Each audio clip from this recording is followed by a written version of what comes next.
Salut les aventuriers et les aventurières. Aujourd'hui nous allons parler de Ico, mais avant ça un petit résumé. C'est parti. Ico, initialement sorti le 6 décembre 2001, édité chez Sony Computer Entertainment, développé par Japan Studio, c'est un jeu d'aventure sorti sur PlayStation 2 et une version HD sur PlayStation 3. Pour cette nouvelle saison, nous allons voir les visuels des jaquettes, pour eux que ça intéresse pour les collectionneurs et autres. Donc pour la première jaquette, voici la jaquette américaine. Ensuite, voici la jaquette européenne. Et pour finir, la jaquette japonaise. D'ailleurs, on peut remarquer que la jaquette européenne s'inspire beaucoup de la jaquette japonaise.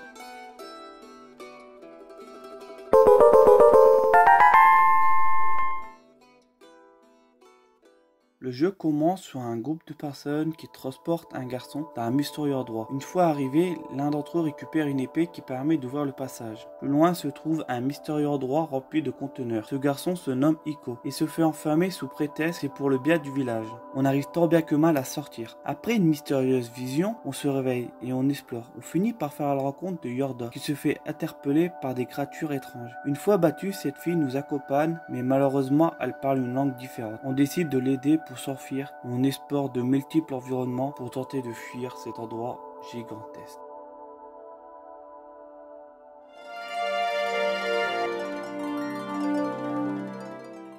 Ce jeu a une ambiance pesante et cette pression est encore plus appuyée du fait qu'il n'a pas de musique.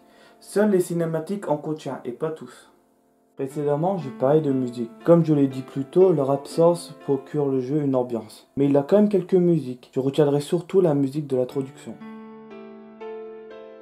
Une chose que j'aime beaucoup dans ce jeu, c'est le mystère qui entoure le jeu. Pourquoi Yorda et Ico sont enfermés? Pourquoi les ombres en veulent autant à Yorda? Et surtout l'environnement, parce que on sait pas vraiment où on est. C'est vraiment, est-ce que c'est une prison? Est-ce que c'est un endroit de culte? On a l'impression que ces endroits-là, au niveau de l'environnement, est lié à Shadow of the Colossus et The Last Guardian. Mais on ne sait pas trop si c'est vraiment des endroits liés, parce que il y a des choses qui ressemblent de jeu à un autre. Donc on sent que c'est des jeux qui sont liés entre eux, mais pas trop non plus. Mais c'est pour ça que j'aime bien, c'est qu'il y a vraiment ce mystère. Le jeu répond à certaines de cette question, mais il y a beaucoup de mystères qui sont encore dans ce jeu, qui même encore maintenant ne sont pas résolus. Certains qui commencent à voir à peu près où le jeu va emmener grâce aux théories, mais ça reste des théories. Donc il n'y a rien de fiable dedans, on va dire. Il n'y a pas de l'auteur du jeu qui explique c'est quoi vraiment le lore, c'est-à-dire l'univers du jeu.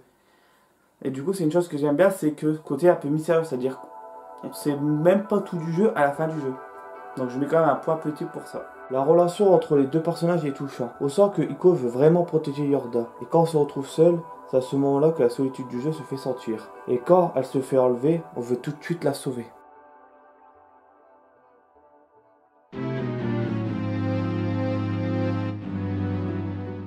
Je déplore la faible durée de vie du jeu, entre 5, 6 ou 7, 8 heures pour vraiment si on avance à notre rythme, qui est assez court.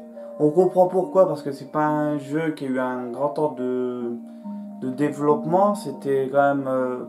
on voyait qu'il venait de passer dans une nouvelle génération de consoles, donc il y avait tout à inventer, mais c'est quand même dommage. On aurait peut-être voulu un petit peu plus de temps de jeu pour vraiment agrandir l'univers du jeu qui tient pas mal, mais peut-être on aurait voulu plus. Donc c'est dommage, parce que je trouve que tant qu'on connaît le jeu, ça fait à peine 3-4 heures, et tant qu'on connaît pas trop le jeu, 7-8 heures, je trouve que c'est assez faible pour un jeu qui est aussi bien.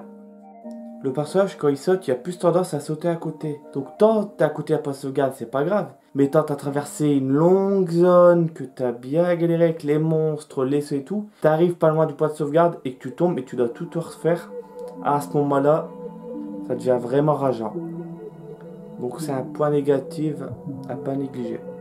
C'est un point négatif, oui et non, c'est les créatures de l'ombre qui ont pour but de kidnapper Yorda. Et quand ça arrive, c'est le game over. Du coup, le jeu fait exprès de nous séparer pour qu'on angoisse, pour qu'on flippe, parce qu'il faut qu'on se dépêche, parce que plus on est loin d'elle, plus les monstres ont la possibilité de le kidnapper et que ça met fin à la partie. Donc c'est à ce moment-là du jeu qu'on panique le plus.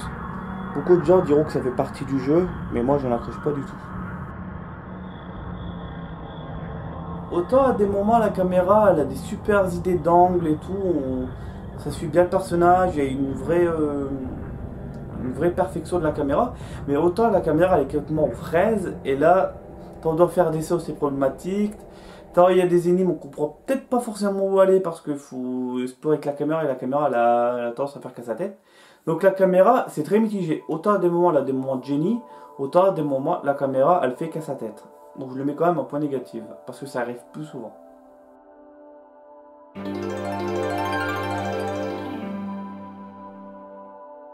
Ico, c'est un jeu que j'ai découvert tout simplement parce que j'avais fini Shadow of the Colossus. Et je savais que c'était une trilogie de jeux avec The Last Guardian. Donc j'étais fortement curieux de tester l'univers du jeu. Pour voir est-ce que c'est lié entre eux, entre les trois jeux et tout. Donc j'ai fait d'abord Shadow of the Colossus. Et là du coup j'ai fait Echo. Donc Echo, c'est, on voit qu'il y a un univers qui est à lui. On sent que c'est un début d'un univers assez vaste avec The Last Guardian et Shadow of the Colossus. Mais c'est très difficile de parler du jeu parce que en fait le jeu c'est une expérience à vivre en fait. C'est vraiment il est spécial dans sa mise en scène. C'est un jeu qui a presque inventé le genre de style de jeu. Donc c'est très difficile d'en parler parce que c'est un jeu qui a une ambiance en fait. Et c'est très dur de dire c'est quoi l'ambiance sans avoir joué. Donc je vous conseillerais quand même d'y jouer pour vous faire une idée de l'ambiance qu'il y a de jeu. Parce que il y en a qui vont voir que c'est un jeu qui donne une angoisse. Il y en a qui vont plutôt voir ça comme un jeu plutôt mélancolique. C'est vraiment... Il y a ce jeu, il y a vraiment ce côté. Je peux même pas vous l'expliquer pourquoi le jeu il est bien ou il est mal. Parce que c'est vraiment c'est spécial comme jeu, toi. C'est pas un jeu qui est habituel, qu'on a l'habitude. Donc je vous dirais quand même d'aller tester le jeu pour vous faire une idée, surtout qu'il dure vraiment pas longtemps. Il est pas bien, pardon, excuse-moi, il est pas long. Et en plus la relation entre Yorda et Echo, certes, c'est pas incroyable parce qu'il n'y a pas de 20 000 cinématiques tout ça, mais même sans beaucoup de cinématiques, on s'attache au personnage grâce au gameplay et à l'ambiance. Donc je vous conseillerais quand même de tester le jeu pour vous faire un avis. En tout cas, merci d'avoir regardé la vidéo et à plus pour d'autres vidéos. À plus.